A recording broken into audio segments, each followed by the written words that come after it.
La vérité murmurait aux âmes éveillées.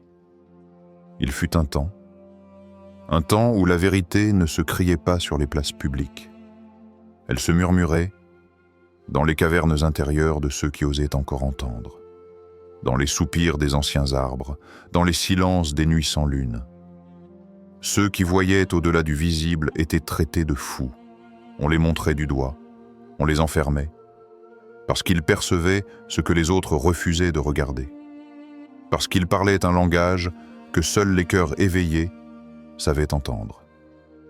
Écoute bien, voyageur de l'âme, car aujourd'hui encore, l'histoire se répète, comme une mélodie éternelle jouée dans l'ombre du monde. Mais cette fois-ci, quelque chose change. Le vent tourne. Le voile s'effiloche. Même les puissants, ces gardiens des illusions matérielles, commencent à voir des fissures dans leurs murs dorés.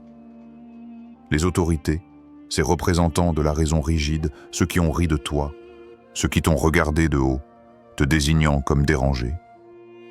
Oui, eux-mêmes entendent maintenant des voix dans la nuit, des murmures qu'ils ne peuvent plus ignorer. Il y a longtemps, dans la ville oubliée de Bethléem, vivait un homme étrange qu'on appelait fou. On disait qu'il parlait aux pierres, qu'il conversait avec les étoiles, qu'il pleurait des larmes invisibles aux yeux des hommes. On le raillait, on le couvrait de honte. Mais dans le secret de la nuit, les sages, eux, s'asseyaient à ses pieds. Ils savaient que parfois, c'est à travers les lèvres des prétendus fous que s'écoule la sagesse du ciel. Et ce jour arriva, où les soldats eux-mêmes vinrent le chercher. Car dans un songe, une voix mystérieuse leur avait dit « Allez voir celui que vous avez méprisé, car en lui réside la clé que vous cherchez. Ferme les yeux un instant, respire profondément. Laisse le souffle de l'esprit traverser tes pensées et écoute les paroles du Christ résonner en toi. Heureux ceux qui sont persécutés à cause de la justice, car le royaume des cieux est à eux. » Matthieu 5, 10. 2. Le retournement invisible.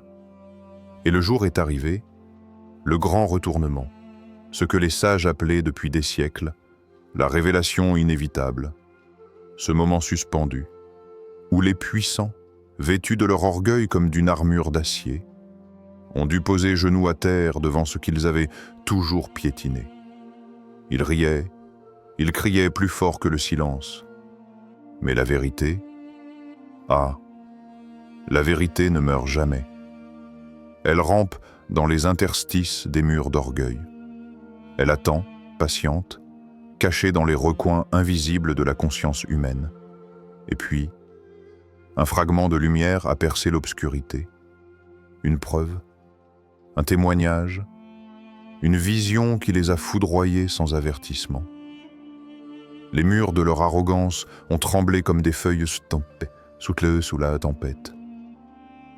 Les chaînes de leur scepticisme, ces chaînes épaisses et lourdes forgées par la peur de l'inconnu, ont cédé. Et soudain, ils ont vu ce que tu leur criais depuis des années, que derrière les masques bienveillants, il y avait des ombres perfides, que derrière les lois solennelles, il y avait des injustices séculaires, que derrière les sourires médiatiques, il y avait des prédateurs vêtus de soie et de titres. Et maintenant, quelqu'un va être arrêté. Oui, mais comprends ceci, âme éveillée, cette arrestation n'est qu'un symbole, un mirage dans le désert de leur propre culpabilité. Car en vérité, ce ne sont pas les criminels visibles qui sont enchaînés, c'est leur propre conscience qui, désormais, est prisonnière, piégée à jamais dans le miroir cruel de leurs fautes révélées. As-tu déjà imaginé ce que ressent celui qui, toute sa vie, a fermé les yeux, qui a ri, qui a méprisé, et qui, en une seule seconde, voit toute la vérité s'abattre sur lui comme une tempête d'éclairs célestes. C'est ainsi qu'ils se sentent aujourd'hui. Ils pensaient que tu étais fou, mais c'est leur propre folie qu'ils ont maquillée sous des lois, des jugements, des postures respectables. Et maintenant, leurs masques sont tombés. Souviens-toi, il est écrit, car il n'y a rien de caché qui ne doive être découvert, ni de secret qui ne doive être connu. Luc 12, 2. Et ce jour est venu, 3. L'appel à la sagesse intérieure. Ferme les yeux un instant. Laisse tomber le poids de l'agitation. Respire, encore une fois, plus profondément cette fois. Comme si chaque souffle te ramenait à ton centre. Comme si chaque battement de ton cœur était un rappel que tu es vivant et infiniment aimé. Tu es plus que ce que tu crois. Tu es plus que tes réactions, plus que ta colère déguisée en justice, plus que tes jugements en habits de vérité. Il est facile de pointer du doigt. Il est facile de dire « Regarde, ils ont chuté. Voilà la preuve que j'avais raison. » Mais en vérité, tu ne gagneras jamais la paix intérieure par la comparaison ou la revanche. L'âme ne s'élève pas par la chute des autres. Elle s'élève en choisissant la lumière, même dans l'ombre. Écoute, entends-tu cet écho doux dans ton esprit ? Il vient de loin. Ou peut-être de très près. Il dit « Pardonne, aime, ne t'attache pas à la poussière des offenses. Regarde-toi avec tendresse. Regarde-les avec compassion, même ceux qui t'ont blessé, même ceux qui t'ont trahi. Le pardon n'efface pas la vérité. Il transcende le besoin d'avoir raison. Il t'élève là, où la rancune t'emprisonne. Pose ta main sur ton cœur.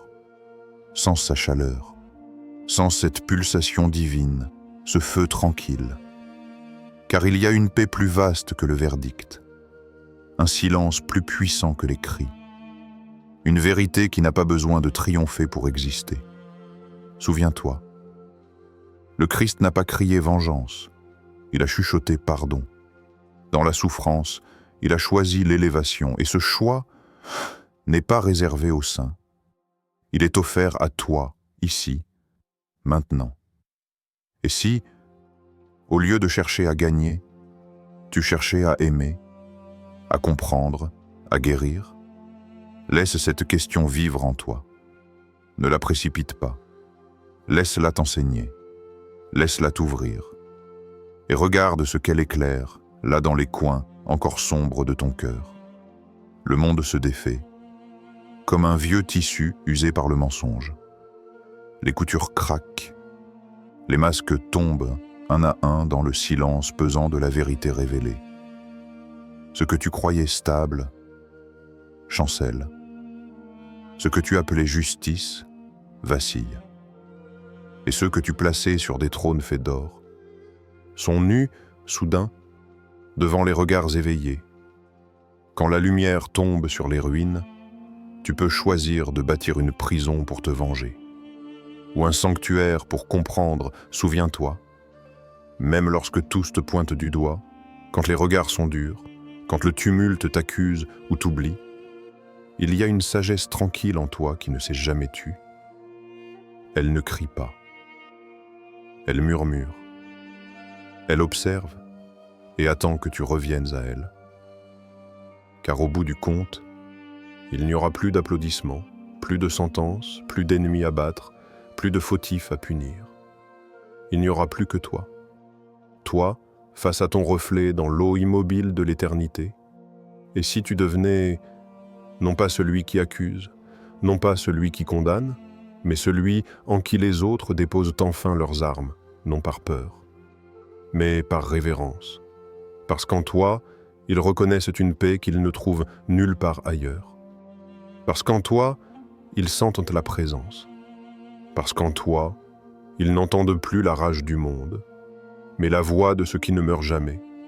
Tu n'as rien à prouver, tu n'as rien à gagner, tu n'as qu'à être vrai, à incarner ce que ton cœur sait déjà. Et toi, que choisis-tu maintenant ? non pas pour le monde, mais pour ton âme.